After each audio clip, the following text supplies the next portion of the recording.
Послушание ценится намного больше любых жертв, любых даяний.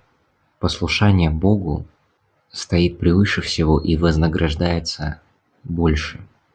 Напомню, что Саул потерял свое царство из-за непослушания, из-за того, как Бог приказал ему отомстить амаликитянам и не брать никакой добычи от их города.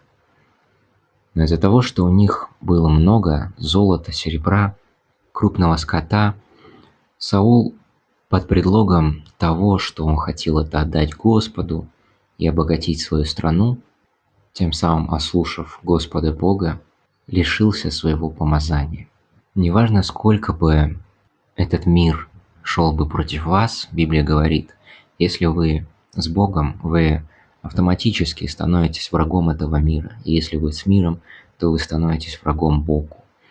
Решать вам, будете ли вы на стороне того, кто дает вам жизнь, кто властен забрать ее и наделить вас вечной жизнью, или на стороне тех, кто в итоге преклонится пред Царем царей, Господом нашим Иисусом Христом, и будут пожинать плоды своих дел.